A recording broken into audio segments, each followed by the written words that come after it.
I have these unrealistic associations with studying, where you see me walking in a picturesque British small town where the university is insanely beautiful. Imagine a combination between Hogwarts and Cambridge, and every night I get enlightened by the books that I read. How they inspire me with every word I suck in, while the candle provides the light. But that's my melancholic fantasy. This is real life. Science Park. Although Science Park doesn't have the Harry Potter factor or candles that help you providing light, it does have its own flavor. I mean, look at it. Out of nowhere, this huge building pops up. Enter it and you feel the science entering your body. You walk past open labs. Labs that you can't enter because there are super dangerous lasers inside. Even just labs in general. This is where I study. An even more randomly popped up building, which should be proud of its eye-catching orange color. High school didn't bother me that much, but during my gap year I realized that I wasn't getting the most out of myself and it decided to attack my faith.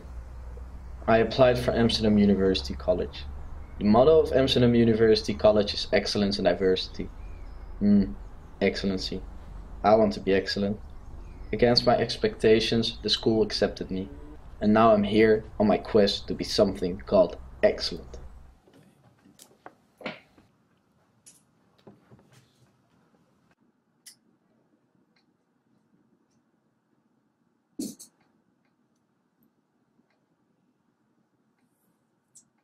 Their names are excellent in diversity, and I thought that was great, and a good sense of humor.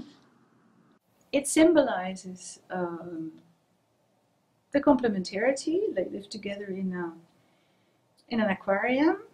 So that's a similarity with our philosophy. The dissimilarity is the fish are not free. Our students are free. I do have my doubts whether or not we are free. At least 5 of the 7 days in a week we are in Science Park, because besides studying there, we also live there. What we do with our lives is of course entirely free, but since everyone is rather ambitious, a certain social threshold is being created. Luckily, I like my self-chosen little takeaway of freedom until now, because living in Science Park is fun. I live together with at least 900 other students, and since it is an international college, they come from everywhere. I'm Tim Alfred. I'm 20 years old. I'm originally from Amsterdam. I feel that the fact that it's not based specifically on like they say in Dutch, like one studievereniging, one association to pursue for everyone, but the fact that there's a lot of different things to do, I think that adds a lot, and I think that's also the reason I think I chose to stay here. And do you like the dorm life? Yeah, it's good. It's good. It's sometimes it's very fun, sometimes it's very lonely. When you're sitting alone in your room, you watch out of the window and you see all the lights on, except for yours. But it's generally it's very good.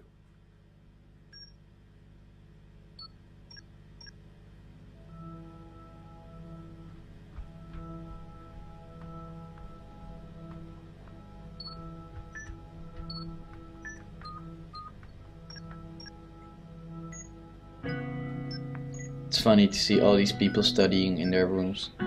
Some people prefer their curtains constantly closed, perhaps to escape the feeling of being watched all the time. Sometimes when I'm studying, I think, why would I put in this effort? How am I seeing an A back in my daily life? Why would I try to be something called excellent?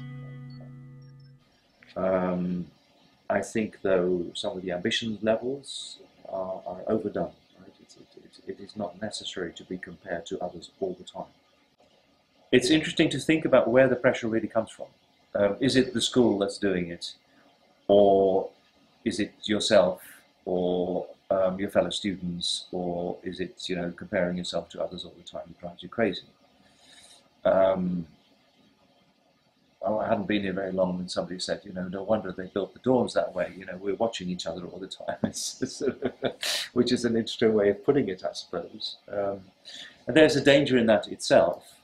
To me, it puts a heavy responsibility on the way we teach.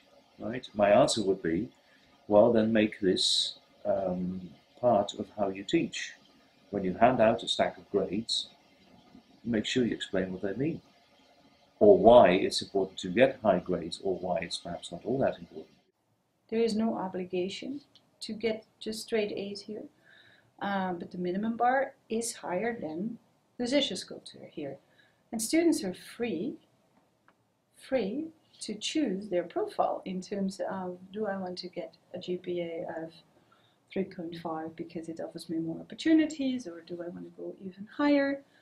For some it may be a choice, for others it may be something totally obvious or something they don't want to think about all the time. They're free to choose in that respect.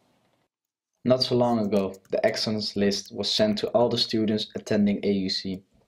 The excellence list contains all the names of the students having an average higher than a 3.5. The ones with a 3.9 or higher have their own section. Hell broke loose on Facebook. Proponents of the list, opponents of the list, everyone joined the fight. Hey you! You know that sending such kind of list only creates stress, right? No! Fuck you! It stimulates the students. Yes! They send the list everywhere in the world. It's normal. Where's the humanity in this list? I don't know. This list is way too much. I cannot handle it. We're always like striving for the high grades, for the A's.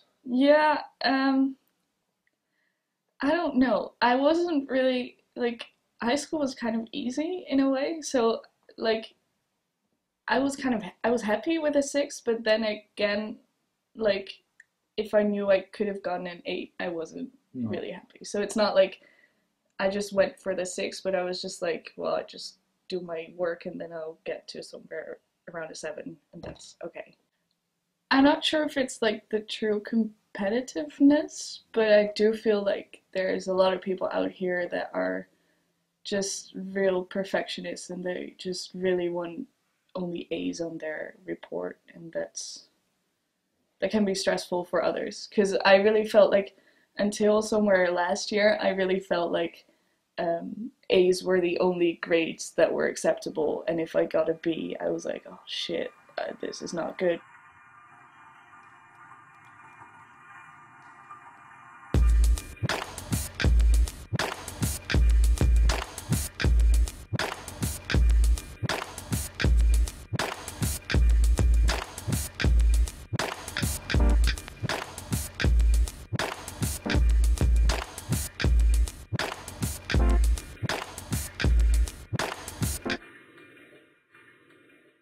Well, we are rewarding certain behaviours, right? You know, if people get high grades, etc., that means we're happy, and you know they don't need too much attention, so that's fine. Okay, and I think but that's also wasting our resources. Okay, I think so. High intelligence and being able to study well and so on. There are also resources you need to learn to use and to put into perspective. Just performing to the requirements is such a very empty thing. What is then, if we have a community of high achievers who enjoy studying, who are good at it, who are creative, energetic and all that, then what can be our contribution to the rest of the world should be a question that's on the table all the time. Noblesse oblige. That's how I see it. There are much more things that come into play when you're talking about an excellent student. Because I personally think the fact that anyone would choose to have more workload over a normal study should receive praise in its own. I'm not saying everyone here is excellent. You know, it's kind of that idea. But then I'm thinking, if they're having such a hard time with pinpointing what is excellent, it may be an idea to like completely get rid of the list. Yeah, get rid of the list completely and introduce that idea of honorary students, like students that do a lot for the community or are specifically very good in their field of work, and that they receive some praise of their own. But right now it's so black and white, which I also feel goes a bit against that all the things you learn at AUC, which is that there are so many cultures, not everything is black and white, and then they do choose to have such a threshold when it comes to grades. I think that's very funny.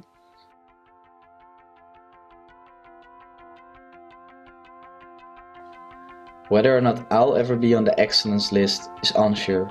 After all, my goal is to be excellent. But will putting me on the list make me that? Probably not, but what will either?